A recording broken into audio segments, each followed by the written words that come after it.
يوم بدر إني قد عرفت أن رجالا من بني هاشم وغيرهم قد أخرجوا كرها لا حاجة لهم بقتالنا، فمن لقي منكم أحد من بني هاشم فلا يقتله، ومن لقي أبا البختري بن هشام الحارث بن أسد فلا يقتله، ومن لقي العباس بن المطلب عم رسول الله صلى الله عليه وسلم فلا يقتله، فإنه إنما خرج مستكرها.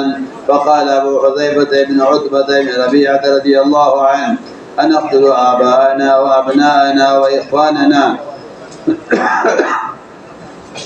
ونترك العباس؟ والله لن لقيته لألحمنه بالسيف. فبلغت رسول الله صلى الله عليه وسلم فقال عمر: يا أبا حفص. قال عمر: والله إنه لأول يوم كناني فيه رسول الله صلى الله عليه وسلم بأبي حفص أن يضرب وجه عم رسول الله صلى الله عليه وسلم بالسيف. فقال عمر: يا رسول الله دعني فلأضرب عنقه بالسيف، فوالله لقد نافق. فقال أبو حذيفة: ما أنا بآمن من تلك الكلمة التي قلت يومئذ، ولا أزال منها خائفا إلا أن تكفرها عني الشهادة. فقتل يوم اليمامة شهيدا. كذا في البداية. وأخذ ابن سعد والحاكم عن ابن عباس رضي الله عنهما نحوه. قال حاكم: صحيح على شرط مسلم ولم يخرجها.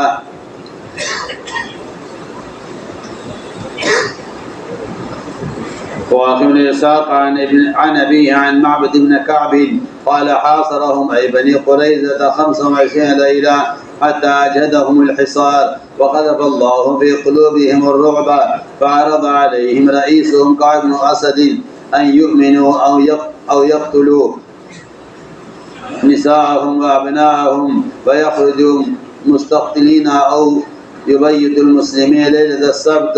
فقالوا: لا نؤمن ولا نستحل ليلة السبت، وأي عيش لنا بعد أبنائنا ونسائنا. فأرسلوا إلى أبي لبابة بن عبد المنذر رضي الله عنه وكانوا حلفاءه، فاستشاروه في النزول على حكم النبي صلى الله عليه وسلم، فأشار إلى حلقه أن الذبح، ثم ندم فتوجه إلى مسجد النبي صلى الله عليه وسلم فارتبط به حتى تاب الله عليه. كذا في فتح الباري.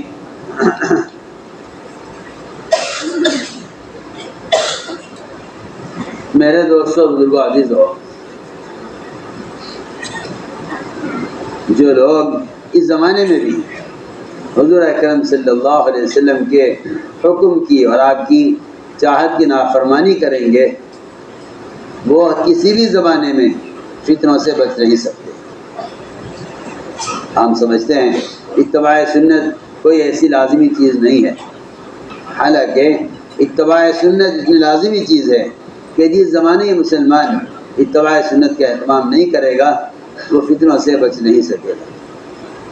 فَلْيَحْذَرِ الَّذِينَ يُخَالِفُونَ عَنْ أَمْرِهِ أَن تُصِيبَهُمْ فِتْنَةٌ أَوْ يُصِيبَهُمْ عَذَابٌ أَلِيمٌ۔ صحابہ کرام آپ صلی اللہ علیہ وسلم کی منشا کو اور آپ کی چاہت کو اگر بھانپ لیتے تو اس کے خلاف ہونا ان سے برداشت نہیں ہوتا۔ اگر کوئی اس کے خلاف کرتا تو صحابہ کرام ایسے آدمی کو برداشت نہیں کرتے تھے کہ کوئی آپ صلی اللہ علیہ وسلم کے حکم کی خلاف ورزی کرے، کیونکہ صحابہ فرمان سمجھتے تھے کہ آپ کی محنت اور آپ کا کام خود ایک امانت ہے۔ اس لیے آپ کے صحابہ آپ کے رازدار تھے اور آپ کے مشیر تھے، اور مشیر اگر رازدار نہیں ہے تو وہ مشیر ہونے کے قابل نہیں ہے۔ مشیر اگر رازدار نہیں ہے، اگر مشیر رازدار نہیں ہے تو مشیر ہونے کے قابل نہیں ہے۔ بہت اہم بات عرض کر رہا ہوں، ہمارے مشورے والوں کو چاہیے کہ جو چیز امانت ہو اس کو امانت رکھیں، اس کو امانت رکھیں۔ لیکن مشکل یہ ہے کہ جب کام سے زیادہ تعلقات اور کام سے زیادہ محبت لوگوں کا آپس میں ہو جاتی ہے تو پھر وہ ایسی چیزوں کا امانت سمجھ کر نہیں رکھتے، بلکہ اس کو نقل کر دیتے ہیں۔ حذیفہ رضی اللہ تعالی عنہ آپ صلی اللہ علیہ وسلم کے وہ امین ہیں کہ صرف ان کو آپ نے منافقین کا نام بتایا۔ عمر رضی اللہ تعالیٰ عنہ ان کے پیچھے پیچھے پھرتے رہے، حذیفہ بس یہ بتا دیں کہ میرا نام ان میں ہے یا نہیں، میں اس کو معلوم نہیں کرنا چاہتا کہ منافق کون کون ہے، میں تو اسے پوچھنا نہیں چاہتا کہ منافق کون کون ہے، ہم ان سے ہوشیار رہیں یا ہم ان کا علاج کریں، میں نہیں معلوم کرنا چاہتا کہ منافق کون کون ہے، میں یہ پوچھنا چاہتا ہوں کہ مجھے اتنا بتا دے کہ منافقین کی فہرست میں عمر کا نام ہے یا نہیں۔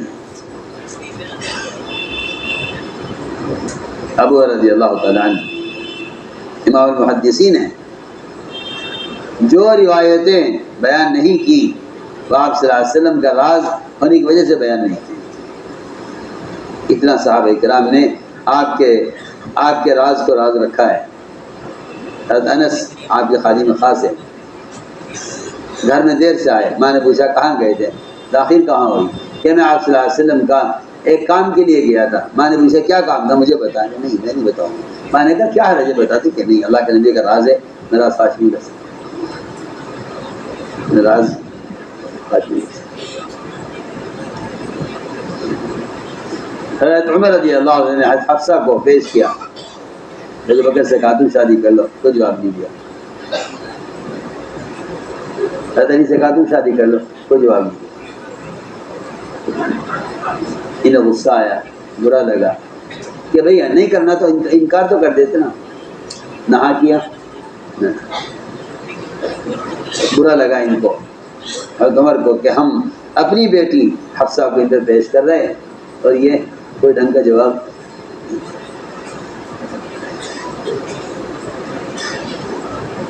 صرف اس لیے کہ آپ صلی اللہ علیہ وسلم نے حفصہ کا ذکر ایک مرتبہ کیا ہے، یہ نہیں کہا کہ ہم شادی نہیں کریں گے کیونکہ اللہ کا نبی کرنا چاہتے ہیں، یہ بھی نہیں کہا، اور یہ بھی نہیں کہا کہ ہاں ہمیں منظور ہے، کہ ہم کیسے کر سکتے ہیں جب اللہ کے رسول صلی اللہ علیہ وسلم حضرت حفصہ کے بارے میں تذکرہ کر چکے ہیں۔ اتنی گھریلو معمولی چیزوں کو بھی صحابہ کرام راز بنا کر رکھتے تھے۔ میں کیا عرض کروں آپ سے، ہمارے آپسی تعلقات اگر کام سے بڑھ جائیں گے تو جو چیزیں عملے کے پاس راز بنا کر رکھنے کی ہوں گی وہ راز نہیں رہے گی۔ یہ سب سے بڑی خیانت ہے کام کے ساتھ۔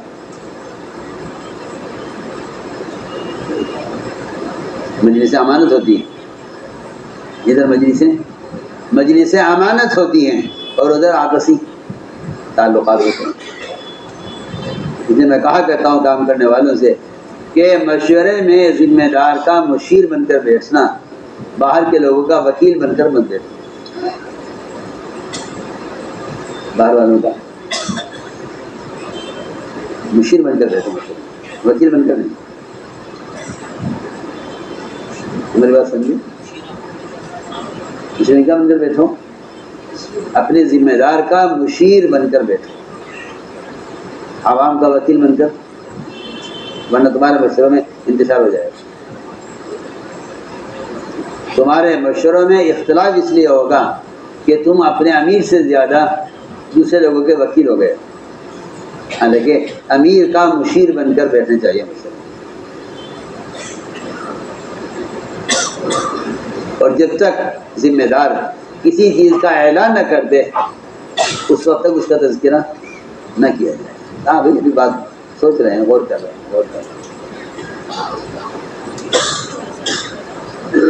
یہ امانت کے طور پر دل چاہا کہ میں پڑھ کر سناؤں۔ کہتے ہیں اس کا بیان رکھا ہے خروج الصحابتی رضی اللہ عنہ من الشہوات النفسانیہ، کا مطلب یہ ہے کہ یہ بھی نفسانی خواہش ہے کہ میں اپنے دوستوں سے بات کا ذکر کر دوں، یہ بھی ایک نفسانی خواہش کہ میں دوسروں کی بات کا ذکر کر دوں۔ اس کا مطلب یہ ہے کہ تمہارا کام سے تعلق اپنے قرابت داروں سے ہے۔ یہی آج کے سارے سبق کا خلاصہ ہے کہ صحابہ کرام آپ صلی اللہ علیہ وسلم کے راز کو کھولنے میں یا اشارہ کر دینے میں بھی اپنے آپ کو کتنا بڑا مجرم سمجھتے تھے اور اس کو کتنی بڑی خیانت سمجھتے تھے.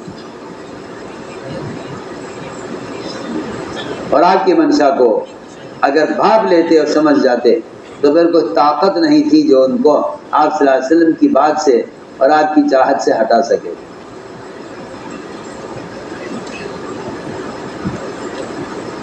حذیفہ رضی اللہ تعالیٰ عنہ ان کی زبان سے ایک بات نکل گئی،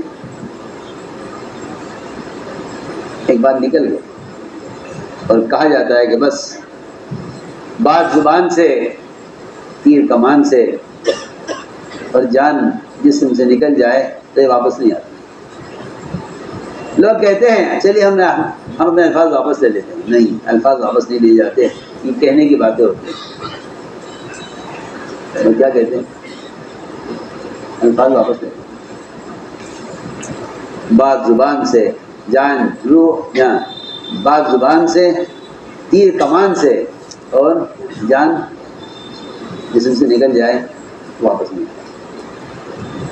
اور لوگ بول جاتے ہیں کہ اس کا کچھ، حدیث میں آتا ہے آدمی ایک زبان سے جملہ نکالتا ہے اور وہ اس کی پرواہ نہیں کرتا، کہتا ہے تو معمولی بات ہے، حالانکہ وہ ایسی بات ہوتی ہے کہ اللہ اس سے اس بات کی وجہ سے قیامت تک کے لیے ناراض ہو جاتا ہے. اور دنیا بندہ اپنی زبان سے ایک کلمہ خیر نکالتا ہے ولا یبالی بہا، اور اس کو پرواہ نہیں کرتا، کوئی بڑی بات نہیں ہے، اور وہ اتنی خیر کی بات ہوتی ہے کہ اللہ تعالیٰ اس کے لیے، اللہ تعالیٰ کی رضا قیامت تک کے لیے لکھ دی جاتی ہے. حدیث ہے.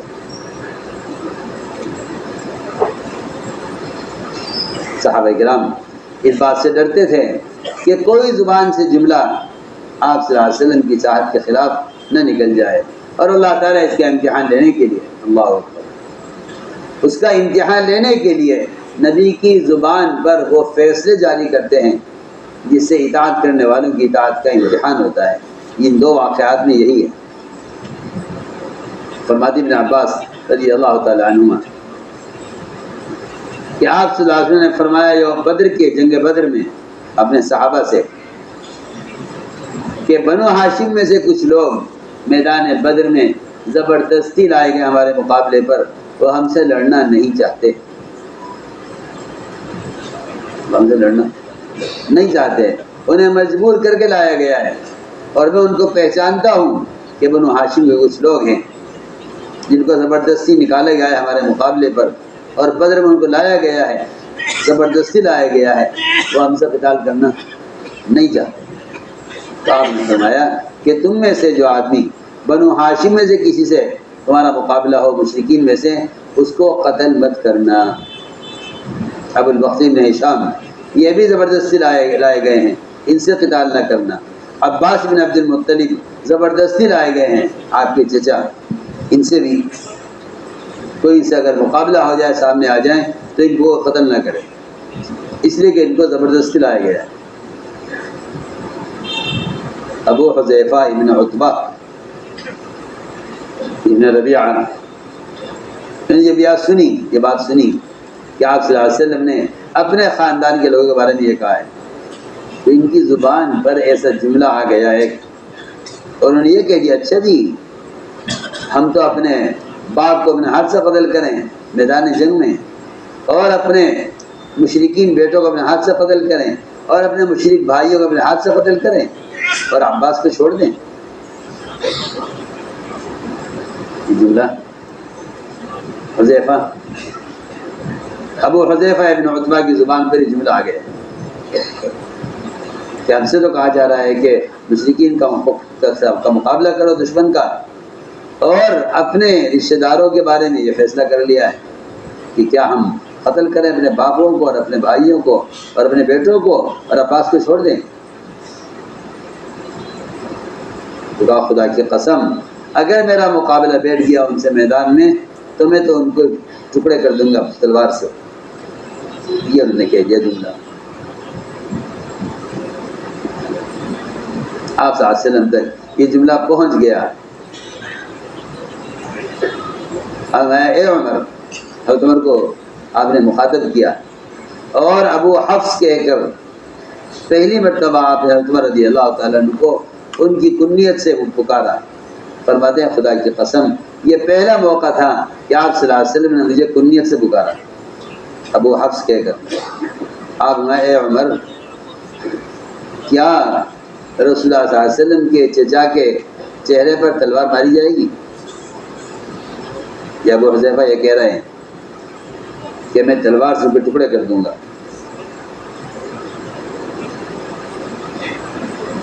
حضرت نے عرض کیا یا رسول اللہ مجھے اجازت دیجئے میں ابو حذیفہ کو قتل کر دوں. اس کی بات یہ کہنی کہ یہ تو آپ کے چچا کو قتل کرے گا یا نہیں کرے گا، لیکن میں ابو حذیفہ کو قتل کر دیتا ہوں، آپ مجھے اجازت دیجیے. خدا کی قسم ابو حذیفہ منافق ہو گیا ہے.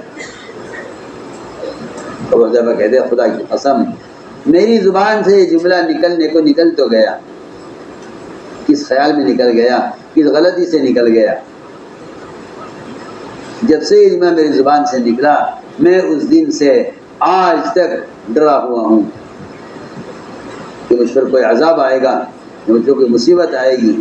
لیکن میں اللہ سے دعا کرتا تھا کہ اے اللہ مجھ سے تو کوئی دین کا ایسا کام لے لے کہ جس سے یہ میرا گناہ معاف ہو جائے. کہ میں نے آپ کے بارے میں ایسی بات کہہ دی کہ انہوں نے اپنے چچا کو اپنے رشتہ داروں کو تو بچا لیا اور ہمیں حکم دیا کہ ہم اپنے قرابت داروں کو قتل کریں. فرماتے ہیں کہ میں ہمیشہ اس جملے سے ڈرتا رہا. میں اللہ سے کہتا تھا اے اللہ کوئی ایسا مجھ سے ایسے کام لے لے ان سے میرا گناہ معاف ہو جائے. چنانچہ اللہ تعالیٰ نے میرے اس گناہ کو شہادت کے ذریعے معاف کیا. اللہ نے ان کو جنگ یمامہ میں ان کو اللہ نے شہادت دی. معبد ابن کعب کہتے ہیں کہ آپ صلی اللہ علیہ وسلم نے بنو قریظہ کا محاصرہ کیا 25 رات، یہاں تک کہ وہ اس محاصرے سے اور ناکہ بندی سے وہ تنگ آ گئے اور اللہ نے ان کے دلوں میں رعب ڈال دیا. انہوں نے اپنے سردار کعب بن اسید جو ان کے سردار تھے انہوں نے ان پر 3 باتیں پیش کی کہ یا تو یہ ایمان لے آئیں سب، یا تو ایمان لے آؤ، یا یہ فرمایا کہ اپنی عورتوں کو بچوں کو قتل کر دو اور ان سے فارغ ہو کر میدان میں آ جاؤ مقابلے کے لیے، یا یہ کہ تم ہفتے کی رات میں حملہ کر دو مسلمانوں پر. میں نے کہا جی نہ تو ہم ایمان لائیں گے اور نہ ہم ہفتے کی رات میں قتال کریں گے، اور اگر ہم اپنی عورتوں کو بچوں کو قتل کر دیں تو ہم زندہ رہ کے کیا کریں گے. چنانچہ ان کے حلیف تھے ابو لبابہ.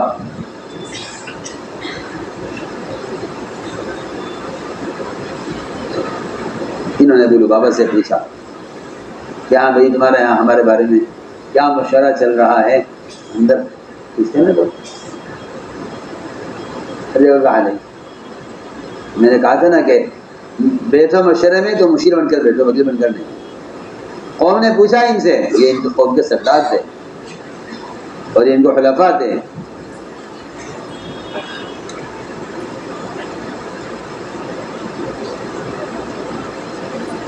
چنانچہ انہوں نے ان سے مشورہ کیا کہ ابو لبابہ تم بتاؤ اندر کیا مشورہ چل رہا ہے، ہمارے بارے میں کیا فیصلہ ہوا ہے. اب بجائے اس کے آپ صلی اللہ علیہ وسلم فیصلہ سناتے، انہوں نے اپنی قوم کی رعایت میں اشارہ کر دیا ان کی طرف کہ تمہیں ذبح کیا جائے گا. زبان سے کچھ نہیں کہا، اشارہ کیا حلق کی طرف. انہوں نے کہا کہ تمہیں سب کو قتل کیا جائے گا، یہ فیصلہ ہوا. یہ اشارہ کر دیا قوم کے تعلق کی وجہ سے. جیسے لوگ تعلقات کی بنیاد پر بات کو پہلی اڑا دیتے ہیں، انہوں نے اس تعلق کی بنیاد پر اشارہ کر دیا اپنے حلق کی طرف. پھر بڑی ندامت ہوئی ان کو، بڑے شرمندہ ہوئے آپ صلی اللہ علیہ وسلم کا راز کھول کر. چنانچہ اپنے اس گناہ کی معافی کے لیے گئے مسجد نبوی میں اور اپنے آپ کو باندھ لیا انہوں نے ستون سے کہ جب تک اللہ مجھے معاف نہیں کریں گے میں ستون سے اپنے آپ کو نہیں کھولوں گا.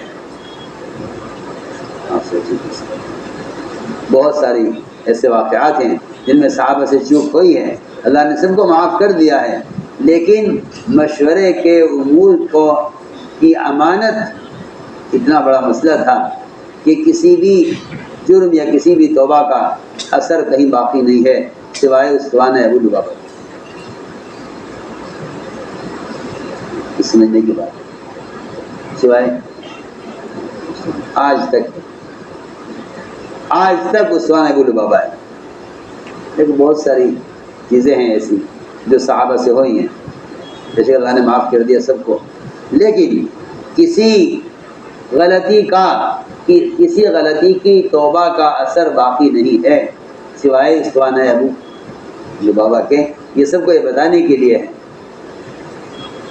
کہ اس سے یاد رکھنا کہ یہ استوان ابو لبابہ اس لیے قائم ہے اب تک تاکہ مشورے میں خیانت کرنے والے اس ستون سے عبرت لیں.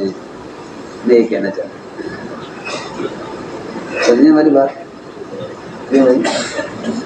آئی بات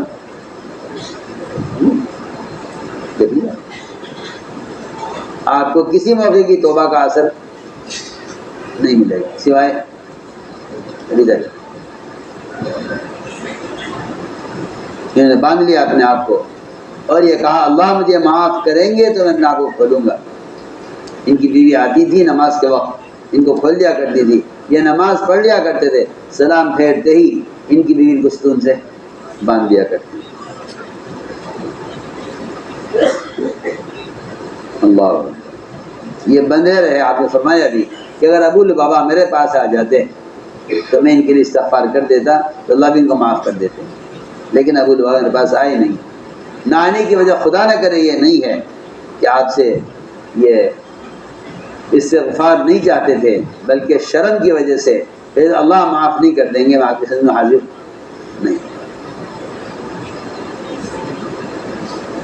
ایک اشارہ کر دیا ذرا سا کہ ہاں آپ لوگوں کے بارے میں مشورہ نہیں یہ طے ہوا ہے, تو زبان سے نہیں کہا بلکہ اشارے سے, انگلی کا اشارہ. اس پر اتنی ندامت ان کو ہوئی کہ انہوں نے اپنے آپ کو ستون سے باندھ لیا مسجد کے کہ جب تک اللہ مجھے معاف نہیں کریں گے اس وقت تک میں اپنے آپ کو ستون سے نہیں کھولوں گا.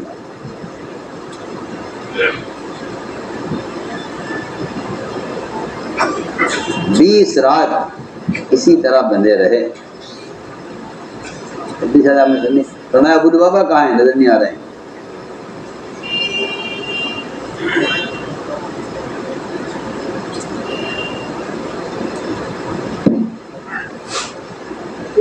اللهم صل على سيدنا مولانا محمد وعلى آل سيدنا مولانا محمد كما صليت على إبراهيم وعلى آل إبراهيم إنك حميد مجيد. ربنا ظلمنا أنفسنا وإن لم تغفر لنا وترحمنا لنكونن من الخاسرين. اللهم إنا نستغفرك ونتوب إليك. اللهم إنا نستغفرك ونتوب إليك. اللهم إنا نستغفرك ونتوب إليك.